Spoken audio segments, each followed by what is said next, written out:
60% से ज्यादा ऊपर का आंकड़ा। क्या वाकई में लालटेन अब जलने वाली है? बिहार के इतिहास में यह पहली बार हुआ है जब 2000 के बाद यानी कि 25 साल के बाद 60% से ज्यादा वोटिंग हुई है। अब इसके मायने क्या है?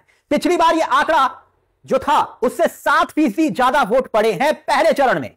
वाकई में सरकार के खिलाफ क्या जबरदस्त नाराजगी है वोटरों के मन में, जिसका यह नतीजा दिखाई दिया, या फिर मुकाबला त्रिकोणीय दिखाई दे रहा है?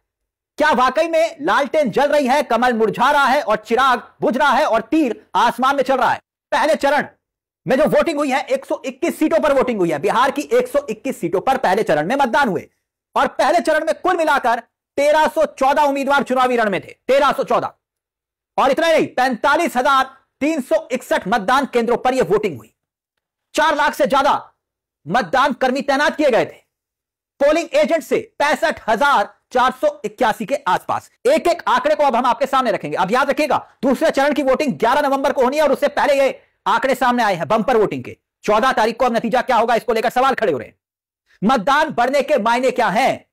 एनडीए के खिलाफ, मोदी नीतीश के खिलाफ जबरदस्त एंटी इनकम्बेंसी फैक्टर है क्या? जिलेवार आंकड़े हम आपके सामने रख रहे हैं और इन आंकड़ों को देखिएगा, समझिएगा कहां कहां कितने फीसदी वोटिंग हुई। मधेपुरा से देखिए, मधेपुरा में करीब 66% वोटिंग हुई है।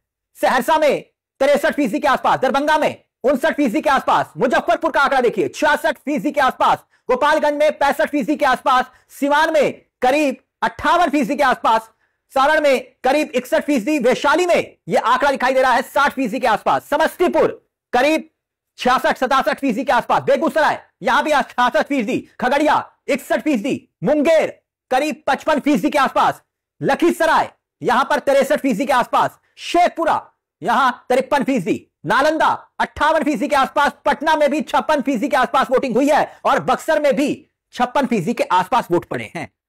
और अगर आप गोपालगंज की बात करेंगे ना, तो पिछली बार के मुकाबले यहां पर 8% ज्यादा वोट पड़े हैं और समस्तीपुर में पिछली बार के मुकाबले 7.5% ज्यादा वोट पड़े हैं। अब बात अगर बेगूसराय की करें तो यहां भी 7.5% से ज्यादा वोट पड़े हैं, जबकि लखीसराय पिछली बार 2020 में यहां पर 54.5% के आसपास वोट पड़े थे, मगर इस बार 7% ज्यादा वोट पड़े हैं। ऐसे ही भोजपुर में भी 1.5% से ज्यादा वोट पड़े हैं। तो यह वोट प्रतिशत जो बढ़ा है सभी पोलिंग बूथ पर, और वो भी तब जब एसआईआर हुई और कितने लोगों के नाम कट गए, उसके बावजूद यह बंपर वोटिंग क्या संदेश दे रही है? अब याद कीजिए, लोकसभा के चुनाव में एक और बड़ी बात, चुनाव आयोग पर सवाल उठे थे। सवाल क्या थे? याद कीजिए, लोकसभा में पहले चरण की वोटिंग, मतदान कब हुआ था लोकसभा में? 102 सीटों पर पहले चरण में जो चुनाव हुआ था 19 अप्रैल को वोटिंग हुई थी, यानी वोट डाले गए थे। तारीख को याद रखिएगा, 19 अप्रैल। मैं क्यों ये बात कह रहा हूं? क्योंकि तब जब वोटिंग हुई थी तब उसके बाद मतदान फीसदी 60% था, कहा गया 60%, और 11 दिन के बाद एक बार फिर से संशोधित टर्न आउट आता है, और ये टर्न आउट जो आता है वो 30 अप्रैल को आता है 11 दिन के बाद, और ये टर्न आउट 6% ज्यादा बढ़ जाता है और करीब 67% के आसपास वोटिंग फीसदी दिखाई देती है। अब याद करिए, दूसरे चरण का मतदान जब हुआ था तब 88 सीटों पर मतदान हुआ था और 26 अप्रैल को पहले वोटिंग फीसदी जो था वो करीब 61% के आसपास, और 30 अप्रैल को यानी कि जब वोटिंग के करीब 4 दिन के बाद यह फीसदी बढ़ गया कितना? 6% ज्यादा। जो 60% था वो 67% के आसपास पड़ गया। यह फर्क था, और अंतिम आंकड़ा 11 दिन के बाद आया। और महाराष्ट्र में भी जब चुनाव हुआ था तब ऐसे ही हुआ था, हरियाणा में भी सवाल खड़े हुए थे। और अब वही आरजेडी हो कांग्रेस हो, दोनों अपने पोलिंग एजेंट्स को संदेश भेज रहे हैं, कह रहे हैं कि भाई ध्यान रखो। कैसे? आप देखिए, आरजेडी का ट्वीट आपकी स्क्रीन पर आप देख सकते हैं, और आरजेडी ने बकायदा यह लंबा चौड़ा ट्वीट लिखा और अपने कार्यकर्ताओं को, पोलिंग एजेंट्स को यह संदेश भेजा है। राष्ट्रीय जनता दल के सभी पोलिंग एजेंट्स, नेताओं एवं कार्यकर्ताओं से अपील है कि मतदान खत्म होने के बाद ईवीएम सील होने तक और उसके बाद जब तक ईवीएम स्ट्रांग रूम तक नहीं पहुंच जाता तब तक आप उसकी निगरानी रखें।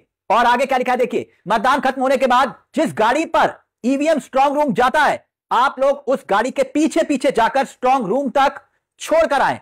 साथ ही पार्टी के पोलिंग एजेंट पीठासीन अधिकारी से फॉर्म 17G भाग 1 अवश्य प्राप्त करें और उसे निर्वाचन अभिकर्ता को उपलब्ध कराएं। एक लंबा चौड़ा आपको यहां पर संदेश दिखाई दे रहा होगा, और इसमें यह भी लिखा है कि भाई सत्ता पक्ष और प्रशासन द्वारा कार्रवाई जा रही धांधली से बचने के लिए वोटिंग समाप्त होने से पहले सभी पोलिंग एजेंट्स ध्यान रखें कि मतदान के अंतिम समय लाइन में कुल व्यक्ति जिसे पीठासीन द्वारा पर्ची दिया गया हो उस डिटेल को लिख कर रख लें। यानी एक लंबा चौड़ा ट्वीट आप इसे कह सकते हैं। अब सवाल ये खड़े हो रहे हैं कि कहीं नीतीश के जो वोटर हैं, क्या वो वोटर बीजेपी की तरफ ट्रांसफर हुए कि नहीं हुए, यह शक और संदेह गहरा रहा है। अब ये पोस्टर देखिए, ये बात हम क्यों कह रहे हैं हवा हवाई नहीं, पूरे बिहार में यही चल रहा है, जहां तीर नहीं है वहां लालटेन जल रहा है। ये पोस्टर देख रहे हैं आप, यानी चर्चाएं ये तक हैं, जो तीर है वही लालटेन है। अब ये बड़ा वोट फीसदी, जो वोट फीसदी बड़ा है, इसकी एक और कहानी भी है। जब पहले फेज की वोटिंग हो रही थी, बीजेपी नेताओं को खदेड़ा जा रहा था, डिप्टी सीएम तक को जनता ने खदेड़ दिया। यहां तक कि जो डिप्टी सीएम के साथ हुआ वो आपने देखा होगा भाई, गोबर गाड़ी पर, और फिर उसके बाद विजय सिन्हा भड़क गए, बवाल हुआ, अपने एसपी तक को नहीं छोड़ा विजय सिन्हा ने, कहा प्रशासन करवा रहा है, और फिर प्रशासन करवा रहा है तो फिर नीतीश कुमार, प्रशासन क्या नीतीश कुमार करवा रहे हैं सब। आप देखिए एक और तस्वीर, एक और विधायक है, विधानसभा के कैंडिडेट देवशंकर सिंह बताया जा रहा है, वोट चोरी के नारे इनके सामने लग रहे हैं, पोलिंग बूथ पर लग रहे हैं। देखिए ये वीडियो भी खूब वायरल हो रहा है, देख सकते हैं आप। अब ये वोट फीसदी जो भरा है, ये संदेश क्या दे रहा है? नीतीश कुमार की चुप्पी अभी भी सवाल बनी हुई है, और ये वोट फीसदी क्या वाकई में सरकार के खिलाफ पहले चरण की ये पहली झलक है? अभी दूसरे चरण की दूसरी झलक 11 तारीख को आनी बाकी है। आखिरकार चल क्या रहा है? आपको क्या लगता है कि क्यों ये वोट फीसदी एकाएक बढ़ा, और वो भी रिकॉर्ड तोड़ मतदान 60% से ऊपर? हमने आपको बताया ना, 2000 साल 2000 के बाद बिहार में ऐसा पहली बार हुआ है। इसके मायने क्या है आपकी नजर में? अपनी राय हमें कमेंट बॉक्स में जरूर दीजिएगा।